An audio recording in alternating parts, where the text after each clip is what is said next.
네, 한 달 동안 안녕하셨습니까? 네, 오늘 성인신심 강의는 제7부 성인협회 성인난다.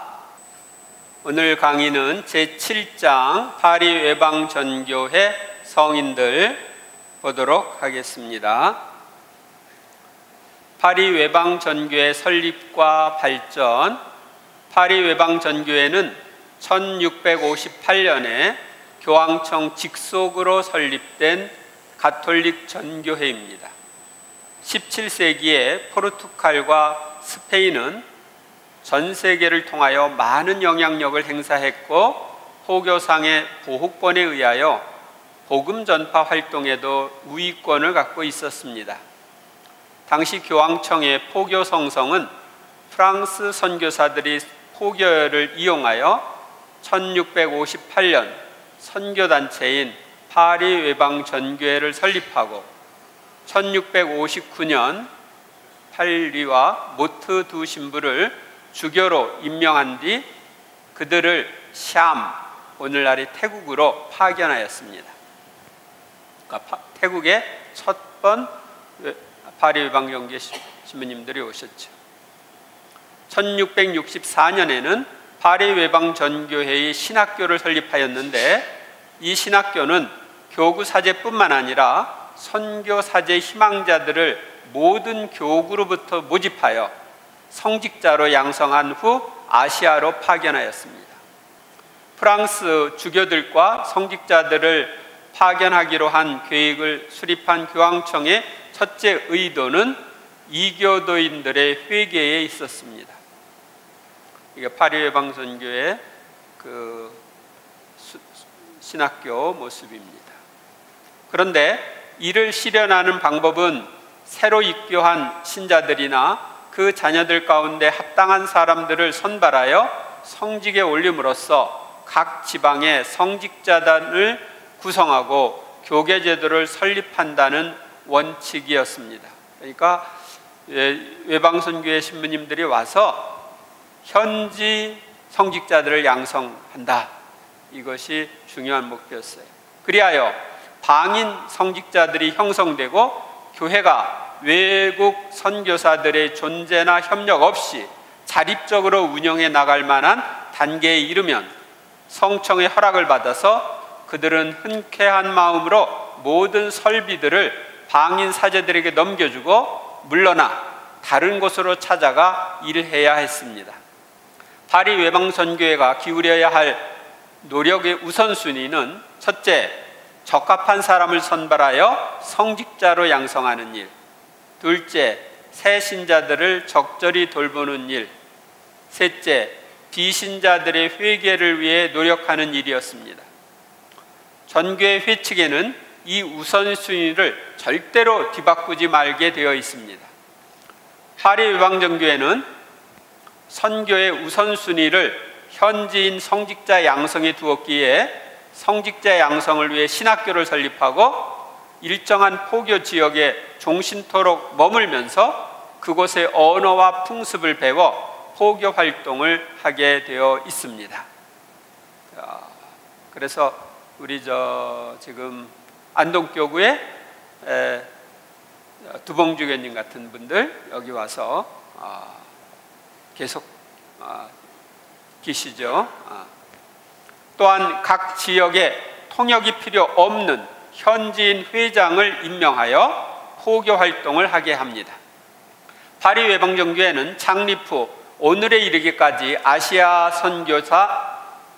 선교사 4천여 명이 파견되었는데 그중 170여 명이 한국에 파견되었습니다.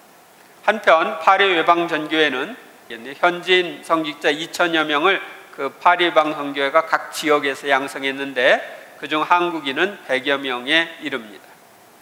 이 파리외방전교회의 한국 포교 1825년 사제 파견을 요청하는 한국인 교우들의 편지를 접하게 된 교황 레오 12세는 1827년 9월 1일 파리외방전교회에 선교사 파견을 요청하였습니다.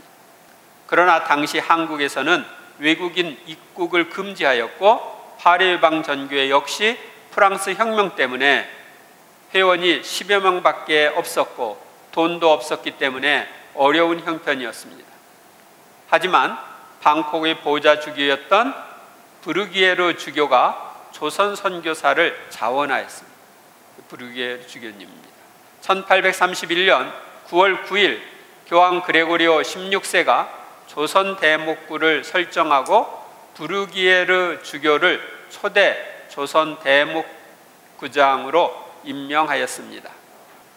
브르기에르 주교는 즉시 입국하기 위하여 여행을 떠나 3년이 지난 뒤 만주에 도착하였지만 조선으로 입국하기가 어려워 기회를 보던 중 1835년 10월 조선을 바라보면서 만주의 교우촌 마가자에서 병으로 선종하였습니다.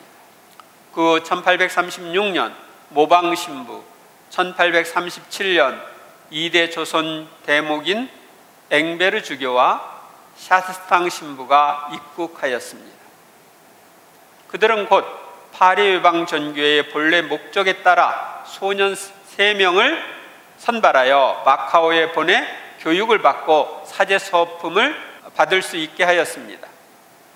그리하여 1845년엔 최초의 한국인 사제로 김대건 안드레아 신부를, 1849년에는 두 번째 한국인 사제로 최양업 토마스 신부를 배출하였습니다. 이에 앞서 1839년 1월 기해박해가 시작되면서 많은 신자들이 순교하였고 1839년 9월에는 마침내 파리 외방선교회 선교사 3명도 새남터에서 순교하였습니다. 그 후 파리 외방전교회 선교사제들은 죽음을 무릅쓰고 조선 입국을 시도하여 1845년 10월 3대 조선 대목 페레올 주교 다블리 신부가 김대건 신부와 함께 충청도 강경에 도착하였습니다. 오늘날 나바위라고 하는 곳에 도착한 표시가 있습니다. 1846년 병호 박해를 치른 뒤 1866년 병인 박해가 일어날 때까지 베르네 주교를 비롯하여 메스트르, 푸티니콜라, 브루티에, 페롱, 브루트니에르, 볼비웨, 도리, 유행 신부 등이 계속 입국하였습니다. 하지만 1866년 병인 박해가 일어나자 모두 순교하고 살아남은 선교사 리텔, 페롱, 칼레 신부 등 3명도 중국으로 피신할 수밖에 없었고 10년이 지난 1877년이 되어서야 다시 조선으로 돌아왔습니다.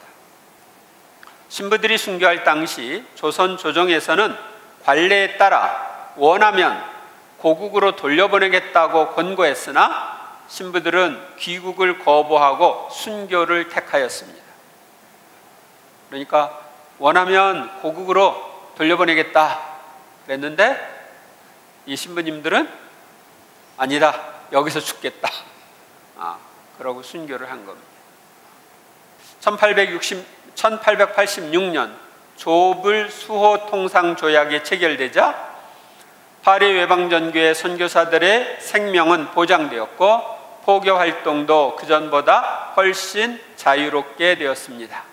그리하여 그들은 더욱 활발한 포교 활동을 전개하여 1911년에는 대구 대목구를 선정하여 파리 외방전교회의 드망드 신부가 초대 대목으로 취임하였습니다. 한국천주교회의 초창기 발전은 물론 교회를 통해 한국 민족과 호락을 같이 한 전교회는 조선조의 박해와 일제의 탄압을 받으면서 활동하다가 1942년 서울 대목을 방인 노기남 주교에게 인계했고 1944년부터는 사목활동의 책무를 점차 방인 성직자에게 인계했습니다.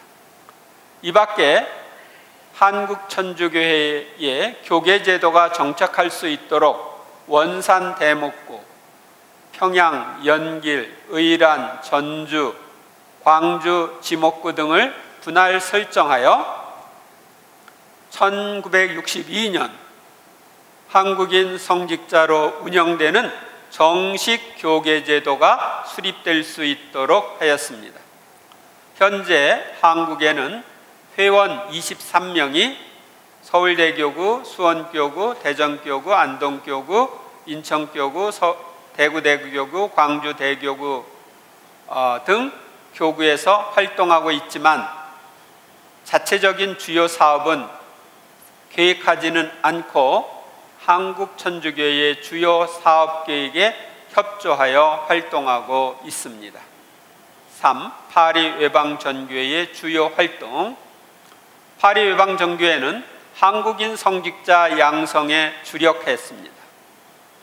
1836년 파리외방전교회 선교사가 처음 한국에 입국한 뒤 제일 먼저 한국인 성직자 배출을 위해 3명을 신학생으로 선발하여 유학을 보낸 후 1853년 충청도 배론에 신학교를 설립하여 성직자 양성 사업에 착수하였습니다. 이는 오래되지 않아 폐쇄됐지만 1885년 10월 강원도 원주 부흥골에 다시 신학교를 설립한 후 1887년 서울 용산에 용산 예수성심신학교를 설립하였습니다.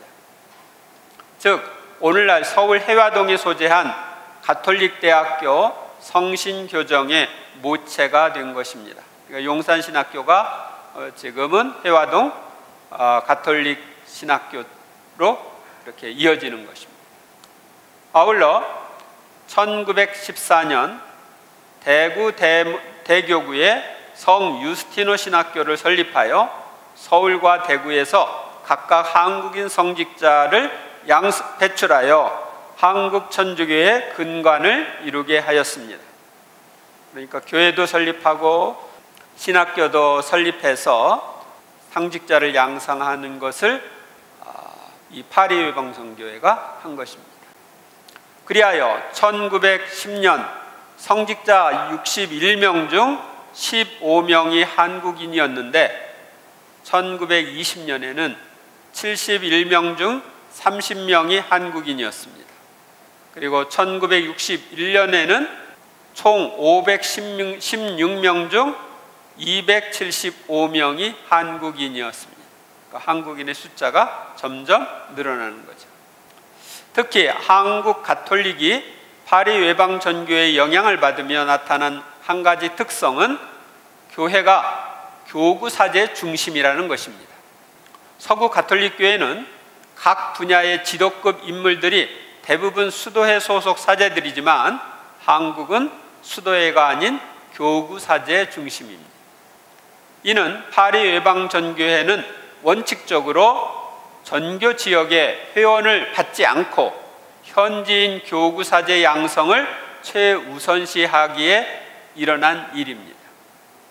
신학교 교육뿐만 아니라 일반 교육에도 참여하여 1922년 남대문 상업학교를 시작하였고 1924년에는 이 학교 내에 을조를 편성하여 소신학교를 운영하기도 하였습니다. 현재는 동성중학교, 동성고등학교로 이어지고 있습니다.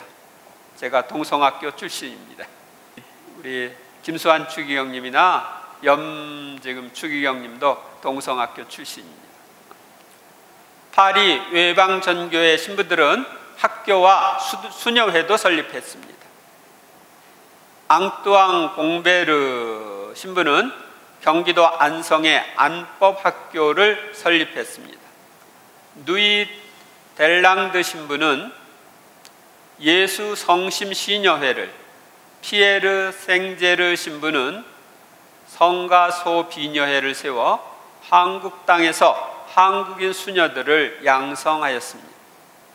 한편 박해시대 때 회장과 공소를 중심으로 포교 활동을 전개하면서 회장들을 비롯한 많은 신자들이 볼 수 있는 한글본 신심서적들을 저술해냈습니다.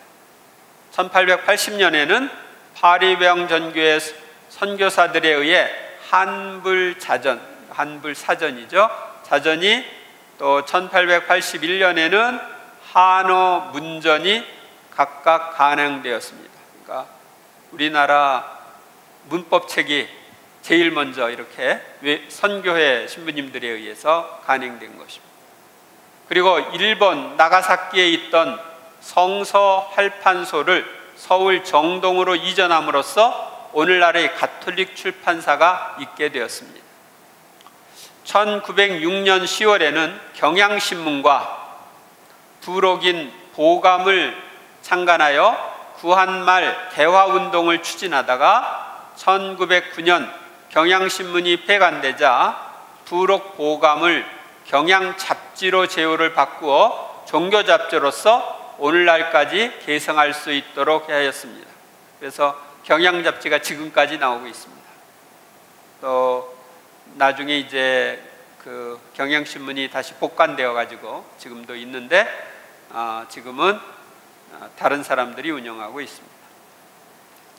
대구 대교구의 드망즈 주교는 대구에서 천주교회보를 발간하기 시작하여 오늘날 가톨릭 신문으로 제호를 바꾸어 전속합니다.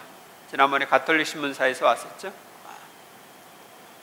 제8대 조선 대목구장 기스타브 샤를 마리 밑델 주교는 오랜 세월 동안 한국 순교자들의 치명사적을 조사함으로써 1925년 7월 79의 치명자들이 복자품에 올랐습니다. 그리고 한국교회에 파견된 선교사들이 파리 외방전교회 본부에 보낸 보고서와 각종 서신을 통하여 같은 해 소속인 달레 신부는 한국 천주교회사를 프랑스어로 저술하여 한국 문화뿐만 아니라 세계 어느 곳에서도 찾아볼 수 없는 오묘한 한국 천주교의 역사를 세계 여러 나라에 알리는 데 공헌하였습니다.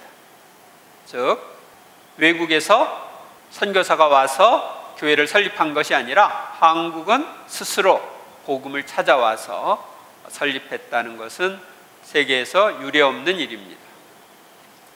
또한 코스트 신부는 약현성당과 종현성당을 설계함으로써, 그러니까 중림동, 오늘 명동 성당 가리킵니다. 서양 고딕식 고독실 벽돌 건물을 한국에 소개했습니다. 그러니까 이게 다 파리 외방선교에서 지은 거예요. 이 밖에 파리 외방전교의 많은 선교사들은 각지에서 포교 활동뿐만 아니라 교육 활동 및 시약소, 약을 나눠주는 거죠. 시약소를 운영했습니다. 그래서 의료 활동을 전개해서 한국 천주교회를 포함한 한국 전체 사회에 끼친 영향이 적지 않습니다. 파리 외방전교회 성인들을 좀 보겠습니다. 오랜 역사 동안 파리 외방전교회는 아시아의 여러 나라에서 그 민족들과 함께 그 나라 역사에 참여하여 선교사 170명이 순교하였습니다. 우리나라에서도 순교했지만 베트남에서도 순교하고 여러 나라에 순교를 했는데 베트남에서도 10명의 파리 외방전교회 신부님들이 성인 품에 올랐습니다.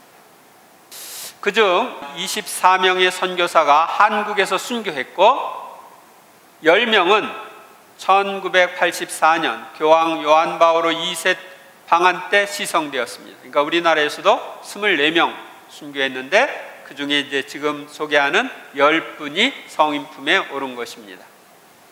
이 성인들에 대하여 간단히 살펴보겠습니다.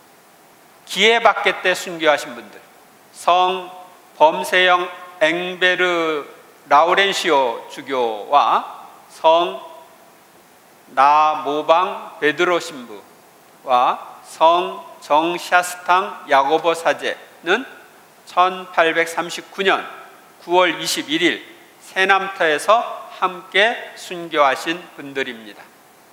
최초로 외국인 선교사로서 순교하신 분들이.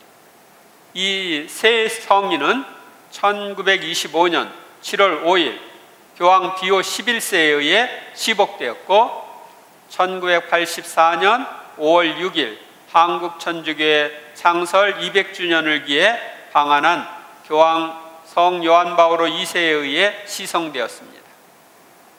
성 범세영 앵베르 라우렌시오 주교, 성 로랑 조세프 마리위스 앵베르 주교의 세례명은 라우렌시오이며 한국 이름은 범세영입니다. 1796년 3월 23일 프랑스 남부 엑스 교구의 마리냔 본당 관할 브리카르에서 태어났습니다. 집안은 가난하였지만 그 자신은 총명할 뿐더러 기도와 공부에도 열심이었습니다. 그가 동방의 포교 지방에 대한 생각을 가지게 된 것은 엑스의 대신학교를 다니면서부터였습니다. 파리 외방전교회 신학교로 옮겨가 공부한 후 1819년 12월 18일에 성품 성사를 받고, 그러니까 사제서품을 받고 곧 중국의 사천으로 파견되었습니다. 앵베르 신부는 12년 이상 사천에 머물며 중국의 언어와 풍습을 익혔습니다. 1836년 조선의 제1대 교구장 브리기에르 주교의 보좌 주교로 임명되었으며 1835년 선종하신 브리기에르 주교에 이어 조선의 제2대 교구장으로 임명되었습니다. 그해 12월 17일 중국 대륙을 건너 몽고의 서만자에 머물고 있던 그는 마침 조선 사신의 수행원으로 동행한 교우 조신철, 정화상 등의 협력을 얻어 조선 입국에 성공하였습니다. 이렇게 하여 조선교회가 설립된 지 53년 만에 처음으로 주교를 맞이하게 되었습니다. 3개월 동안 조선말을 배운 앵베르 주교는 고백을 듣고 성사를 줄 수 있었습니다. 3개월에 한국어를 할 수 있는 그런 말을 좀 잘 배울 수 있는 능력이 있었죠. 근데 이게 조선말을 배우는 게 조금 더 쉬웠던 건 중국에서 중국 있었기 때문에 중국말을 알으니까 우리나라에는 중국어를 통역하는 사람들이 있었죠. 통역사들이 있어서 아마 도움을 받았을 것입니다.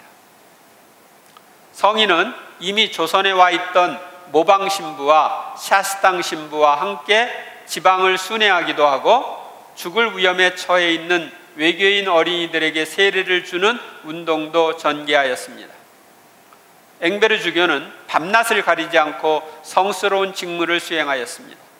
그는 항상 허약하고 병든 몸으로 매우 바쁜 생활을 하였지만 한편으로는 그것을 최대의 행복으로 삼고 있었습니다. 1839년 기해박해가 시작되어 곳곳에서 교우들이 체포되자 앵베르 주교는 박해가 퍼지기 전보다 더 많은 교우에게 성사를 주어야겠다고 생각하여 교우들이 모여 있는 곳이면 어디든지 가리지 않고 모습을 나타냈습니다. 배교자들이 자백으로 3명의 선교사들이 조선에 있다는 사실이 알려졌습니다. 배교자 김여상은 관원들과 짜고 주교를 유인하려고 하였습니다. 주교는 이 모든 사실을 알고 스스로 자수의 길을 택하고 다른 2 신부도 즉시 관청에 자수하도록 하였습니다. 앵베르 주교와 2 신부는 여러 번 형벌과 고문을 당하였으며 대역죄인이라는 죄목으로 세남타에서 군문효수에 처하도록 판결을 받았습니다. 사형을 집행하는 날이 되자 세 선교사는 팔을 뒤로 결박당한 채 가마를 타고 형장으로 끌려갔습니다. 형장에 이르자 군사들은 선교사의 옷을 벗긴 다음 손을 앞가슴으로 결박하고 겨드랑이에 긴 몽둥이를 꿰고 화살로 귀를 뚫고 얼굴에 회를 뿌린 다음 군중의 조롱과 욕설을 듣게 하였습니다. 그런 다음에 한 군사가 장대 위에 기를 올리고 또 다른 군사는 사형 선고문을 읽고 나서 수용자들을 무릎 꿇린 다음 10명가량의 병정들이 달려들어 칼질을 하였습니다. 한국교회는 천신만고 끝에 얻은 성직자들을 3년 만에 잃게 되었습니다. 엥베르 주교는 1839년 9월 21일에 순교하였으며 그의 나이는 43세였습니다. 성 나모방 베드로 신부. 모방 신부는 서양인 선교사로서는 한국에 최초로 들어오신 분입니다. 한국명은 나백다록이라고 하였습니다. 한국명이 나백다록이라는 것은 성은 나씨 본명인 베드로를 한문으로 표기하여 백다록으로 사용한 것입니다. 베드로를 한문으로는 아마 백다록이라고 이렇게 부르는 것 같습니다. 1804년 8월 23일 프랑스 베시 지방에서 농부의 아들로 태어난 그는 어릴 적부터 열성적인 명과 부지런함이 뛰어났습니다. 항상 세계의 끝까지 가서 우상 숭배자들에게 포교를 하겠다고 말하였으며 이러한 전교의 의지는 결국 그의 일생을 통하여 실현되었습니다.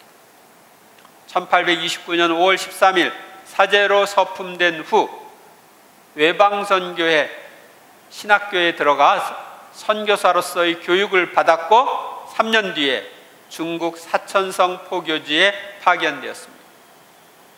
포교지로 가던 도중 그는 조선의 초대 교구장인 브리기에르 소주교를 만나게 되었는데 이때 조선의 상황을 듣고는 곧 주교와 동행하기를 희망하였습니다.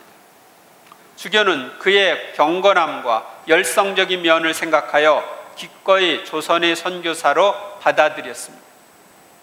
그러나 1835년 11월 소 주교가 입국을 하지 못하고 선종하였다는 소식을 듣고 달려가 장례를 맡게 되었는데 그곳에서 주교를 영접하기 위해 와 있던 조선 신자 5명을 만나 조선 입국을 계획하였습니다.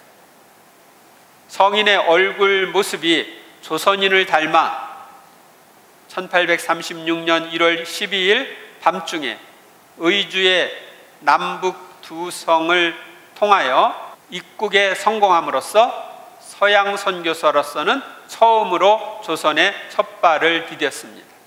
조선에 입국한 후 모방 신부는 조선어를 배우려고 노력하였으나 교우들의 요청으로 우선 한문으로 성사를 주기 시작하였습니다. 그러니까 옛날에 한문을 우리가 썼죠. 그래서 한문으로 이제 죄를 써가지고 주는 거죠.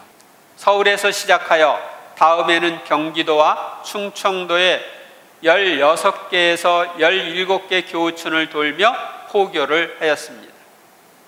이렇게 하여 그해 12월까지는 어른 213명에게 영세를 주고 600여 명 이상에게 고해성사를 줄 수 있었습니다.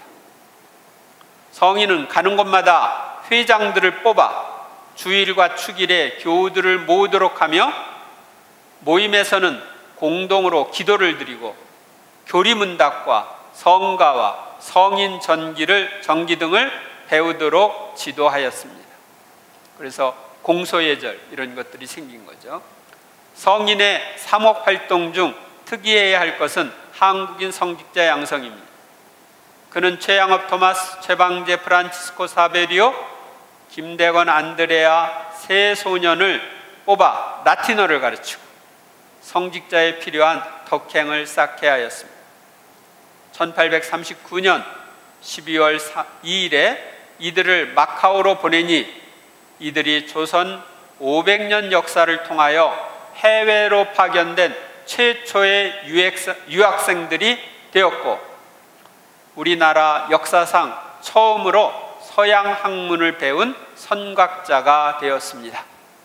이번에 김대건 신부님 일대기를 다룬 탄생이라고 하는 영화 나왔죠? 그 영화 아주 좋대요. 모두 보시기 바랍니다. 최초로 서양 학문을 배운 사람들, 그들이 바로 이 세 사람입니다. 1837년 1월 15일에 샤스탕 신부가 서울에 도착하자 모방 신부는 양평으로 내려와 열심히 조선말을 배워 본격적인 전교를 했으나 1837년 7월 중순에 과로와 영양 부족으로 열병에 걸려 위독한 상태에 빠지게 되었습니다. 샤스탕 신부에 의해 병자성사를 받게 되었는데 모방 신부는 샤스탕 신부가 성체를 모시고 방의 문지방을 넘어설 때 병이 다 나으리라는 느낌을 갖게 되었습니다. 과연 병이 다 나아서 3개월 후에는 다시 일할 수 있었습니다. 이 두 신부가 1837년 한 해에 1237명에게 세례성사와 2078명에게 고해성사를 주었으며 1950명에게 성체를 모시는 즐거움을 주었습니다. 뿔뿔이 흩어져 살고 있던 신자들이 신자마을 만들어 살게 하고 어린이 세례, 혼인, 장례, 주일과 축일의 모임, 말썽거리 해결 등에 관한 지침을 정하여 주었으니 혼자서 자라온 조선교회가 일정한 조직과 법칙을 갖출 수 있었습니다. 그는 1839년 기해박해 때 엥베르주교의 권유로 자수하여 엥베르주교 샤스탕 신부와 함께 무수한 고문을 당한 다음 세남타에서 군문 효수를 당하였습니다. 나에게는 영광으로 가는 길이 하나뿐이니 그리스도를 위하여 죽음을 원하노라고 말할 수 있는 것은 얼마나 위로가 되는 것입니까? 이렇게 자수하기 전에 남긴 편지에 나와 있습니다. 그리스도를 위해서 죽음을 원한다고 하는 게 얼마나 큰 위로냐. 성 샤스탕 야고보 사제, 성 자크 오노레 샤스탕 신부의 한국 성은 정씨이고 이름은 본명인 야고보를 한문으로 음차하여 아각백이라고 하였습니다.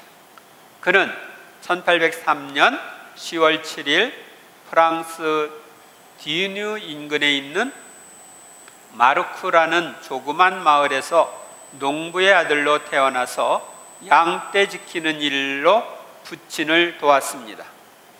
성인은 1823년에 신학교에 들어가 3년 만에 성품 성사를 받고 이듬해 파리 외방 전교에 입회하여 교육을 받고 프랑스를 출발하였습니다. 얼마 동안 중국에 입국하지 못하고 말레이 반도의 페낭 신학교에서 교수로 활동하였습니다. 말레이의 페낭에 저도 가봤는데 거기 신학교에도 가봤습니다. 거기에서 이제 있었던 것입니다. 블리기에르 주교가 조선 대목구의 초대 대목구장으로 임명되어 파견된다는 소식을 듣고 그에게 동행을 요청하여 허락을 받았습니다. 마카오를 거쳐 중국 본토를 여행하는 동안에 그는 조선에 입국하여 있던 모방 신부로부터 입국의 안내를 적은 편지를 받았습니다.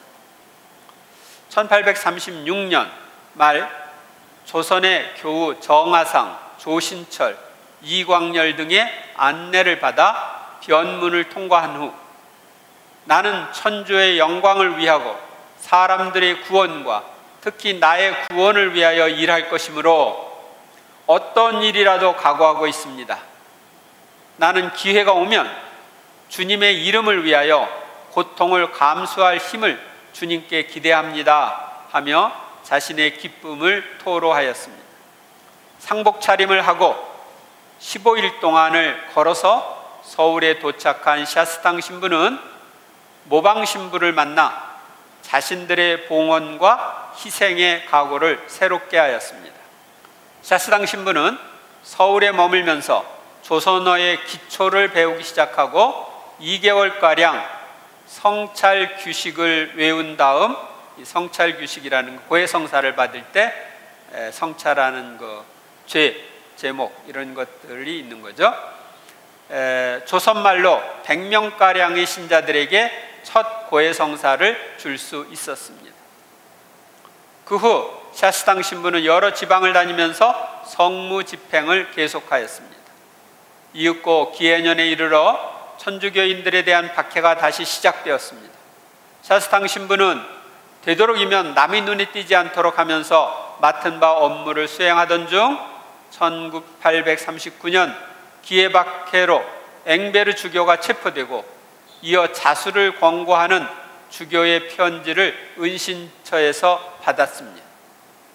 엥베르 주교의 권고를 따라 그는 모방 신부와 함께 9월 6일 관청에 자수하였습니다.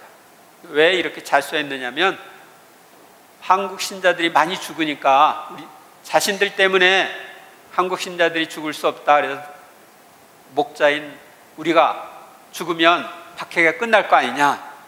그래가지고 이렇게 자수해서 순교를 한 것입니다. 그리고 마침내 9월 21일 성 마테오 축일에 세남터에서 참수되었습니다. 이때 샤스당 신부 나이는 35세였습니다.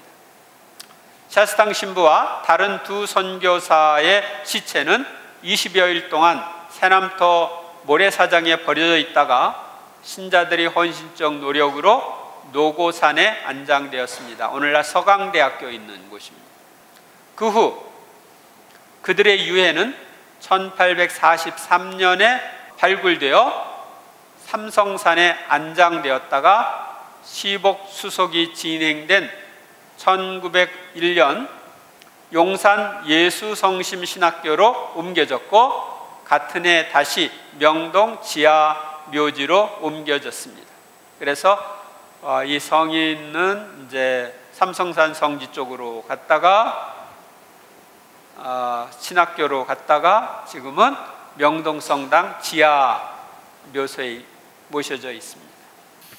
두 번째로 병인 박해 때 세남터에서 순교하신 분들, 아까는 기해 박해 때고 이번 이제 병인 박해 때입니다.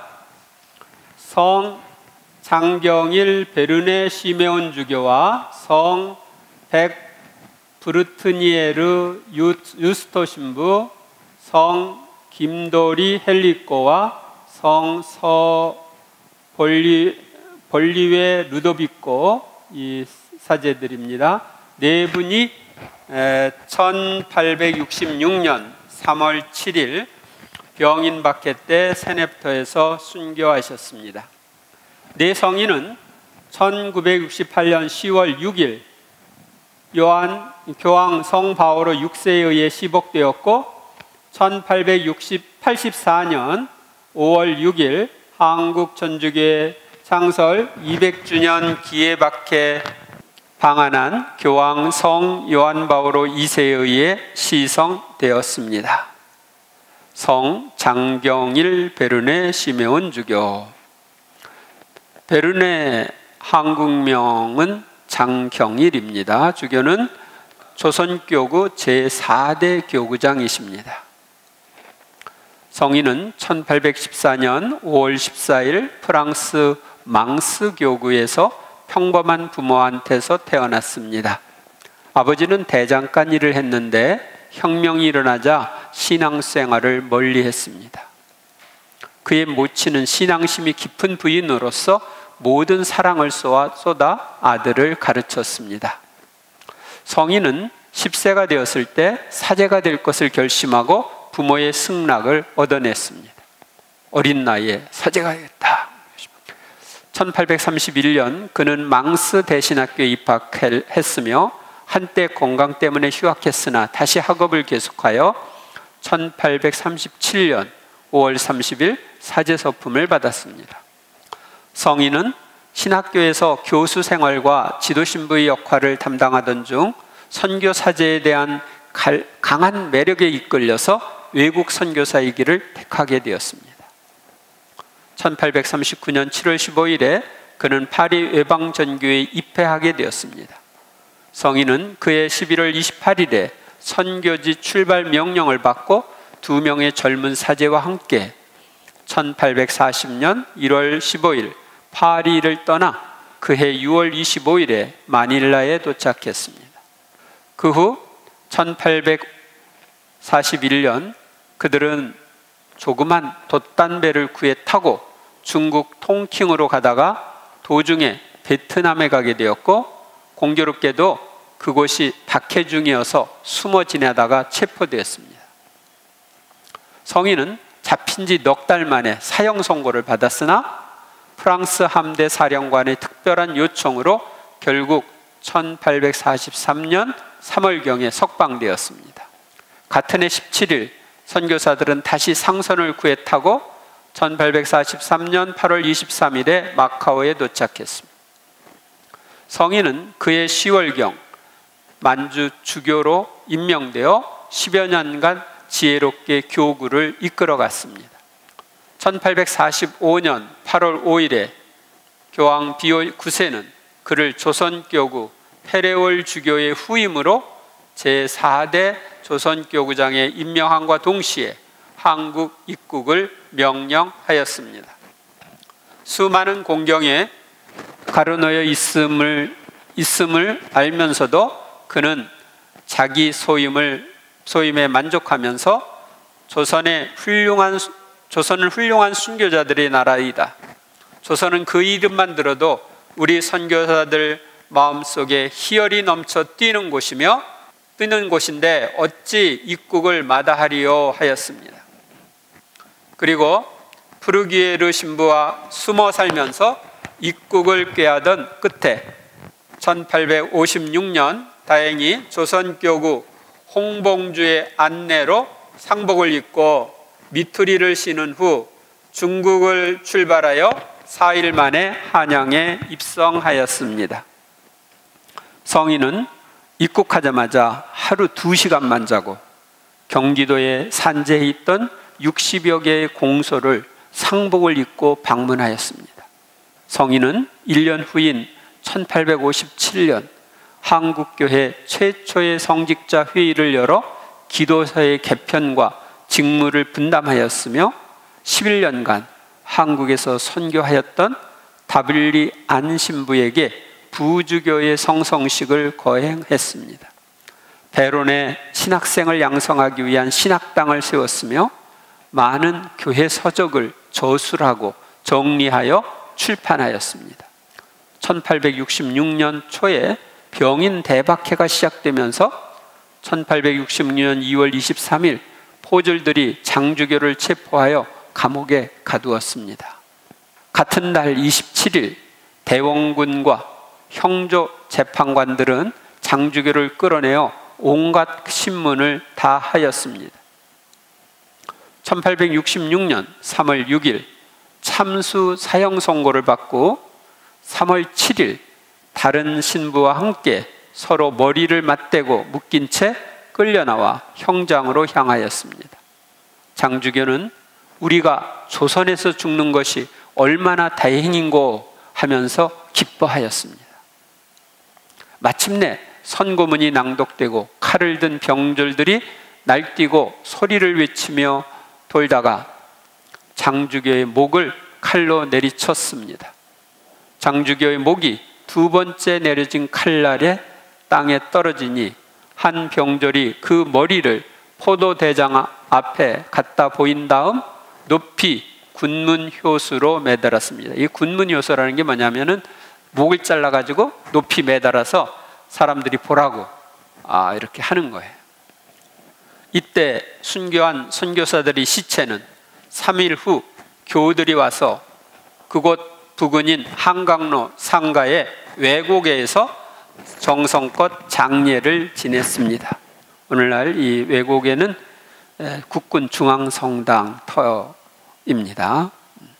그 후 1899년 10월 30일에 발굴되어 용산 성심신학교에 안치되었다가 명동 대성당과 절두산 순교기념관으로 옮겼습니다. 성 백 브리니에르 유스토 신부, 성 시몽 마리 앙뚜앙 지스트 랑베르 드 브루티에르 신부의 세례명은 이름도 길죠. 유스토요. 한국 성은 백입니다. 백씨. 그는 1838년 2월 28일 프랑스 디종교구에서 태어났습니다. 그의 부모는 매우 신심 깊은 어른이었기에 자녀들의 신앙생활을 늘 뒷바라지하였습니다. 그는 1864년 5월 21일 성품 성사를 받았고 천미사를 지낼 때 순교의 특은을 기도하였다고 합니다. 1864년 장상이 조선 선교를 명하자 그는 이 나라가 바로 내가 그토록 가고 싶었던 곳이다 라고 말하였습니다. 성인은 본류의 신부, 유행 신부, 도리 신부 등과 함께 본국을 떠나 홍콩에 도착하였습니다. 그들은 조선 입국을 위해 상해, 요동 등을 거쳐 많은 고난을 겪은 끝에 충청도 내포 지방에 상륙하여 마침내 1865년 5월 27일 조선 땅을 밟았습니다. 성인은 한국말을 배우며 베르네 주교를 도와서 밤을 이용하여 전교 활동을 막 시작하여 80명에게 고해성사를 주고 40여 명에게 세례를 주었습니다. 1866년 2월경 뜻하지 않은 대박해가 일어났습니다. 입국한 지 얼마 안 돼가지고 65년에 입국을 했는데 지금 66년에 박해가 일어난 겁니다. 2월 23일 베르네르교가 체포되자 브루티네르 신부는 곧 지방에 있는 모든 동료 성직자들에게 이 놀라운 박해 소식을 인편을 통해 알리고 24일에는 그도 체포될 각오를 하고 신발을 신은 채로 마지막 미사를 올렸습니다. 25일에는 정의배 회장이 체포되었고 27일에는 이선희의 고발과 안내로 브루티니에르 신부도 체포되었습니다. 성인은 결박당하지 않은 채 순순히 포도청으로 끌려가서 그곳에서 하룻밤을 지낸 후 옥사장에게 나는 조선 사람인 여러분의 그 영혼을 구원해 주려고 나왔으므로 주님을 위해 기꺼이 죽겠소 라고 하여 베르네 주교가 갇힌 의금부로 이송되었습니다. 3월 5일 문초에서 관리들은 그에게 차마 죽일 수 없어 본국에 돌려보내 주려고 하는데 어떠한가 라고 하자 그는 이 나라에 와서 해를 넘겼습니다. 한 해를 넘긴 거죠. 이 나라 풍습에 이곳에서 여생을 즐기려 하는데 어찌 돌아갈 마음이 있겠습니까? 생사에 구애받아 변심하지 않으렵니다 라고 당당하게 대답하였습니다. 그는 베르네 주교와 같은 날인 1866년 3월 6일 사형 선고를 받고 이듬해 7일에 사형 집행소 장소인 세남터로 향했습니다. 끝으로 그는 베르네 주교와 마지막 대화를 나눈 다음 베르네 주교의 참수 광경을 끝까지 지켜보았습니다. 그의 차례가 되어 4-5번 내리친 칼날에 참수되어 그가 어릴 때부터 갈망하던 순교자들의 대열에 끼게 되었습니다. 그때 그의 나이는 28세였습니다. 한국에 들어와서 1년도 안 돼서 순교를 한 것입니다. 성 도리 헬리코, 성 피에르 앙리 도리 신부의 세례명은 베드로이고 한국 성은 김입니다. 그는 1839년 9월 23일 프랑스 리송 교구 내에 있는 한 농가에서 8남매 중 6째로 태어났습니다. 부모는 가난했으나 신심이 깊었고 또 평화롭게 가정을 꾸려갔으므로 도리는 건전하고도 행복한 가정에서 성장할 수 있었습니다. 그곳의 보좌 신부가 그에게 관심을 두어 부모의 승낙을 얻어 도리를 신학교에 입학시키려고 추천했습니다. 그래서 그는 소신학교에서 8년간 수학 후 1860년 리송의 대신학교에 입학했습니다. 그리고 1862년 8월 23일에 파리 외방전교회 신학교에 입학했습니다. 그러나 그의 건강 상태를 알고 있던 부모와 교구와 공부를 할 수 있도록 도와주었던 은인들의 반대가 극심했습니다. 그는 파리로 떠나기 하루 전날 부모의 허락을 받았습니다. 그러니까 파리 외방선교회 가면은 가서 죽어야 되는데, 그러니까 반대한 거죠, 주변에 있는 사람들이. 도리 신학생은 선교사의 길을 반대하는 본당 신부에게도 이 조그만 몸뚱이로 천주님의 마음에 맞는 선교사가 되고, 또 누가 압니까? 순교자가 된다면 신부님은 기쁘고 자랑스럽지 않으시겠습니까?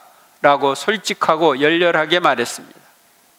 1864년 5월 21일 사제품을 받은 그는 6월 13일에 조선에 배정되었다는 말을 듣고 조선 만세, 내게 이렇게도 아름다운 전교지방을 주신 것을 천주님께 감사드리세요 라고 말했습니다.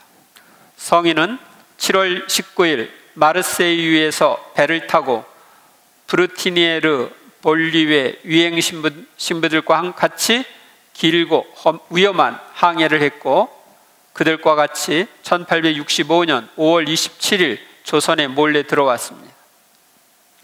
도리 신부가 작은 교우촌인 용인 송곤리에 보내져서 거기에 자리를 잡고 아직 조선말을 배우고 있던 중에 박해가 일어났습니다. 성인은 베르네 주교가 체포되었다는 통지를 받고 교우들을 위험스럽게 할 수 있는 모든 문서와 물건들을 감추고 그를 돌보고 있던 교우 이군옥까지 피신시킨 뒤 이선희의 밀고로 2월 27일 붙잡혔습니다. 도리 신부는 자기의 소원대로 입국한 지 10개월 만에 볼리웨 신부와 함께 서울로 압송되어 동료들과 같이 고문을 당했습니다. 승정원 일기에 보면 도리는 고문을 당했는데 곤장 치는 것이 9차례에 가서 멈추어졌다고 합니다. 새남터에서 처형된 4 순교자 중에서 도리 신부는 맨 마지막으로 참수되었는데 그의 머리는 2번째 칼에 떨어졌습니다. 그때 그의 나이 27세였습니다. 성인의 유해는 절두산 순교기념관에 안치되어 있습니다. 성 서볼리웨 루도비코, 성 베르나르 루이 볼리웨 신부의 세례명은 베르나르도이고 한국명은 서몰레입니다. 그는 1840년 10월 8일 프랑스 보르도 교구에서 장남으로 태어났습니다. 아마 보르도는 술, 포도주로 유명한 곳 같은데, 그의 부친은 결혼 5개월 만에 세상을 떠났기 때문에 모친은 아들을 낳자 성모님께 봉헌했습니다. 그는 6살 되던 해에 공민학교에 들어갔고 7살 때부터 복사를 하였으며 9살이 되던 1849년 10월에 고향의 소신학교에 입학했습니다. 그해 그는 사천에서 전교한 경험이 있는 한 선교사 신부로부터 중국의 사정을 듣고는 동양선교에 대한 열망을 품기 시작했습니다. 1857년에 보르도 대신학교에 입학하였으며 이듬해 모친을 여윈 후 전교를 향한 그의 마음은 더욱 열렬해졌습니다. 1863년 8월 대주교가 그에게 전교를 위한 출국을 허락해 주어 파리 외방전교회 신학교에 입학할 수 있게 되었습니다. 그는 1864년 5월 21일에 사제서품을 받았으며 같은 해 6월 15일에 조선 전교 신부로 임명되었습니다. 1864년 7월 15일에 프랑스 파리를 출발한 볼리웨 신부는 도리 신부, 브루티니에르 신부, 유행 신부와 함께 1865년 5월 27일 조선의 내포 지방에 도착하였습니다. 그는 이미 조선에 입국하여 있던 베르네 주교와 조선 교우들의 환영을 받았습니다. 같은 해 6월 그는 경기도 광주 지방에 있는 메논리, 현 경기도 성남시 중동 메논리라는 교우촌에서 본격적인 사목 활동을 하기 위한 준비를 하였습니다. 그는 입교한 지 얼마 되지 않은 장제철이라는 교우집에서 조선말을 열심히 공부해 고해성사를 들을 정도로 한국말에도 능숙해졌습니다. 가까운 지방에 있던 도리 신부와 자주 왕래하면서 서로 의지하였습니다. 처음에 기거했던 집주인 장제철과 이선희의 밀고로 포졸들에게 발각되어 마침내 1866년 2월 27일에 도리 신부와 함께 체포되었습니다. 새남터의 형장에서 시광이의 세 번째 칼을 맞고 순교의 월계관을 썼습니다. 그의 나이 27세였습니다. 그러니까 여기 그 4명 순교자 중에 이 신부님들이 한국에 들어온 지 1년도 안 돼서 다 순교를 한 거예요. 갈메못에서 순교하신 분들, 성 안다빌리 안토니오 주교와 성 민위엥 루카 신부와 성 오메트로 신부, 베드로 신부는 한날 한시에 순교하신 분들입니다. 새 선교사는 문초를 받는 동안 줄이 틀림 등 온갖 고문을 당하면서 신앙을 고백하였기에 결국 사형 선고를 받고 400리나 떨어진 충청도 보령 수영의 갈매못 사형장으로 끌려가 1866년 3월 30일 참수 치명하였습니다. 1868년 10월 6일 교황 성 바오로 6세에 의해 시복되었고 1984년 5월 6일 한국 천주교 창설 200주년을 기해 방한한 교황 성 요한 바오로 2세에 의해 시성되었습니다. 성 안다빌리 안토니오 주교 1818년 3월 16일 프랑스 아미엥의 다블리 집안에서 태어나 1841년 12월 18일 사제로 서품되었습니다. 그는 전교 신부로서의 뜻을 펼치기 위해 1843년 10월 4일 파리 외방전교에 입회하여 이듬해 극동 선교사로 임명되었습니다. 이 파리 외방전교회는 프랑스의 어느 교구에 있든지 다 들어올 수 있는, 또 사제가 돼서도 들어갈 수 있는 그러한 곳이었습니다. 외국 선교를 위해서 그렇게 정해서 많은 분들이 여기에 들어온 것이죠. 1844년 2월 20일 브레스트 항구를 출발하여 8월 24일 파리 외방전교회 마카오 대표부에 도착하였습니다. 거기에서 그는 1845년 7월에 마카오 대표부를 방문한 제3대 조선교구장 페레올 고주교의 간청을 받고 조선 선교를 지원했습니다.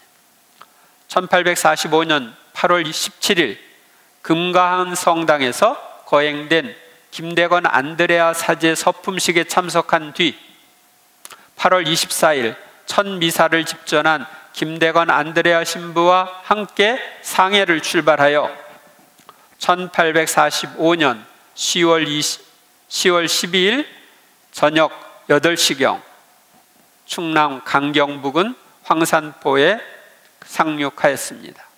김대건 신부가 1846년 6월 5일 순위도에서 체포된 소식을 들은 다블리 신부는 페레올 주교와 함께 피신하여 큰 고초를 겪었고 11월 2일 수리치골에 도착한 뒤에는 이 수리치골은 충청도에 있습니다. 충청남도 공주 근처에 있습니다. 수리치골에 도착한 뒤에는 몇몇 신자들을 모아 신심단체인 성모 성심회를 조직하였습니다. 1850년 1월에는 중병으로 인해 최양합 신부로부터 병자성사를 받고 수년 동안 순회 전교를 하지 못한 채 소년 신학생들을 가르쳤습니다. 1856년부터 조선교회사와 조선 순교사 사료를 본격적으로 수집하기 시작하였으며 신익교우들을 위한 교리서도 편찬하였습니다. 1856년 3월에 조선에 입국한 제4대 조선교구장 베르네 주교로부터 1857년 3월 25일 서울에서는 계승권을 가진 보좌 주교로 서품되었습니다. 그러니까 교구장이 유고시에는 계승하는 권한을 가진 거죠. 1861년 6월 15일 최양업 신부가 문경에서 병사하자 최 신부가 활동하던 경상도 남부 지역을 떠맡았습니다. 1862년에는 그동안 수집 정리해온 조선교회사 및 조선 순교자들에 대한 자료들을 파리 외방전교회 신학교 교장 알브랑에게 보냈습니다. 이 자료들이 바로 다블리 비만기라고 불리우는 것으로 달래 신부는 이것을 바탕으로 하여 1874년에 한국 천주교회사를 편찬 간행하였습니다. 현재까지 알려진 다블리 주교의 저서와 역서로는 영세대의, 성찰기락, 다블리 주교 비만기 4권, 조선 순교사 비만기 4권짜리입니다. 신명 초행 상하, 회제 직지, 성교 요리 문답, 천주 성교 예교 등이 있습니다. 다블리 주교는 1866년 3월 11일 거더리에서 체포되었고 이튿날에는 우행 신부와 오메트르 신부가 자수하여 함께 서울로 압송되었습니다. 두 차례 신문을 받은 끝에 군문 효수형의 판결을 받고 순교하였습니다. 성 민위행 루카 신부, 성 마르티노 루카 위행 신부의 세례명은 마르티노 누카이며 한국 성은 민입니다. 그는 1836년 프랑스 랑그르 교구에서 태어났습니다. 포도밭을 경작하던 그의 부친은 항상 그의 가문에서는 성직자와 수도자가 많이 배출되었음을 자랑하면서 구남매가 모두 훌륭한 신앙생활을 할 수 있도록 교육시켰습니다. 막내로 태어난 위행은 1851년 낭그르 소신학교에 입학하였고 1856년 10월에 낭그르 대신학교에 입학하였으며 1861년 6월 29일 사제로 서품되어 낭그르 교구의 사제가 되었습니다. 그 후 그는 물레와 부하제 본당에서 보좌 신부로 활동하면서 선교 사제의 꿈을 키우다가 마침내 1863년 8월 20일 교구장 주교의 허락을 받고 파리 외방선교회에 입회하였습니다. 외방선교회에 입회하려면 자기 소속 교구장의 허락을 받아야지 입학을 가능합니다. 1864년 6월 13일 자신이 전교해야 될 지방이 조선이라는 것을 알았을 때 그는 기뻐하며 부모님에게는 물론 옛날 본당 신부에게도 편지를 썼다고 합니다. 1864년 7월 15일 유행 신부는 브루티니에르 신부, 볼류의 신부, 도리 신부와 함께 전교조인 조선을 향해 파리를 떠나 홍콩, 상해를 거쳐 1864년 11월 만주의 차쿠에 도착하였습니다. 그곳에서 조선과의 연락이 쉽게 이루어지지 않아 한문과 조선어 공부를 하며 그의 겨울을 지냈습니다. 그 이듬해인 1865년 5월 27일에 비로소 위행 신부는 일행과 함께 충청도 내포 지방에 상륙하여 다블리 주교의 환영을 받으며 조선에 입국했습니다. 도착 후 위행 신부는 6월 18일까지 다블리 주교와 함께 내포 지방에서 조선어 공부를 하며 지내다가 그 후에는 내포 지방에서 20리쯤 떨어진 당진 합덕 지방의 세거리 공소로 떠났습니다. 위행 신부는 1866년 2월에 벌써 조선교구의 교우들에게 고해성사를 줄 수 있고 또 신자들을 가르칠 수 있었습니다. 위행 신부는 박해 직전까지 500여 명에게 고해성사를 주었고 10여 명에서 20명에게 병자성사를 주었을 뿐만 아니라 몇몇 교우들에게 혼인성사도 집전에 주었습니다. 1865년 5월 27일 조선에 입국하여 내포지방 세거리 공소에서 전교하시던 중 다블리 안토니오 주교님이 잡혔던 날 덕산과 고덕 사이에 있는 봉산의 쇠제에 숨어 있었습니다. 다 충청남도입니다. 주교님의 자수하라는 편지를 갖고 온 신자들의 뒤를 쫓아온 포졸들에게 1866년 3월 11일 체포되었습니다. 그리고 순교의 월계관을 쓰게 되었습니다. 유해는 현재 절두산 순교기념관 지하성당에 모셔져 있습니다. 성 오메트로 베드로, 성 피에르 오메트로 신부의 세례명은 베드로이고 한국성은 오씨입니다. 그는 1837년 4월 8일 프랑스 앙굴랭 교구에서 태어났습니다. 그는 소신학교에 입학하였는데 공부의 부족함을 극복했을 뿐만 아니라 우등생이 되기까지 하였습니다.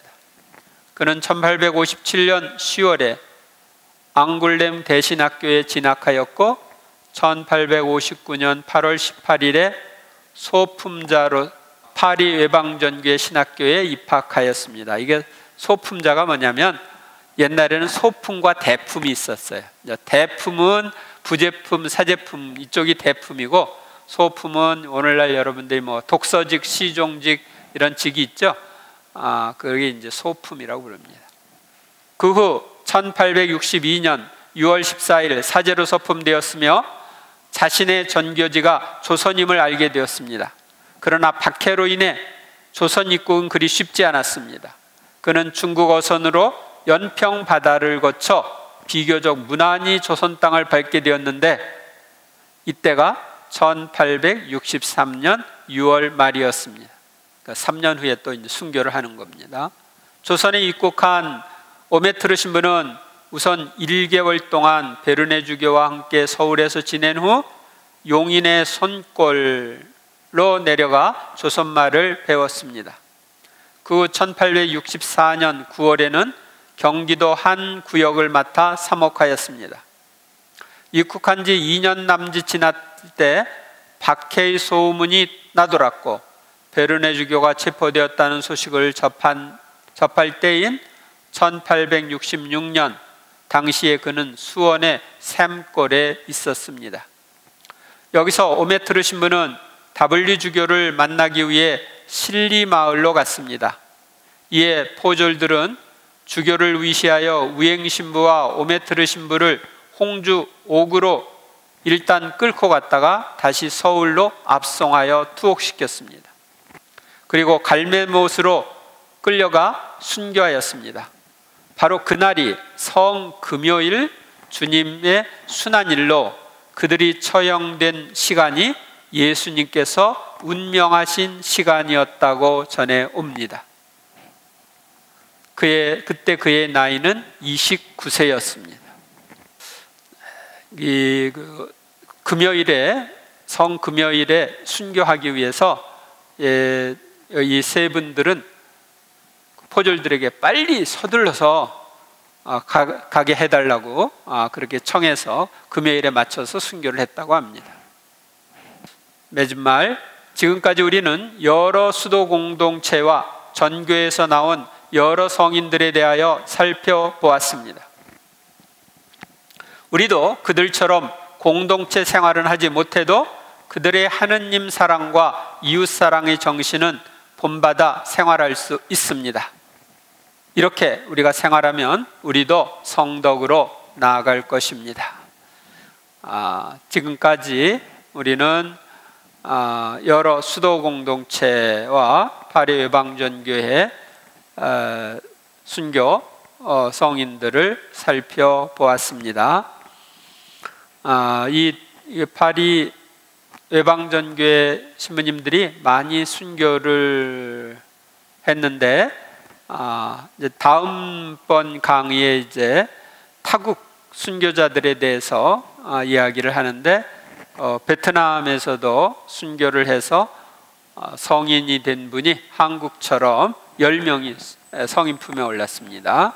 그래서 이제 다음 달에는 타국의 성인들, 중국, 일본, 베트남, 그리고 아프리카의 우간다, 여기에서 순교한 성인들에 대해서 살펴보도록 하겠습니다.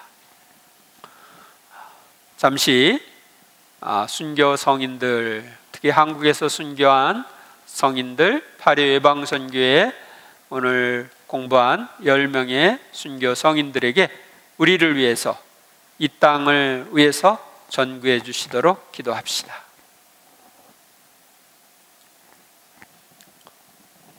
영광이 성부와 성자와 성령께,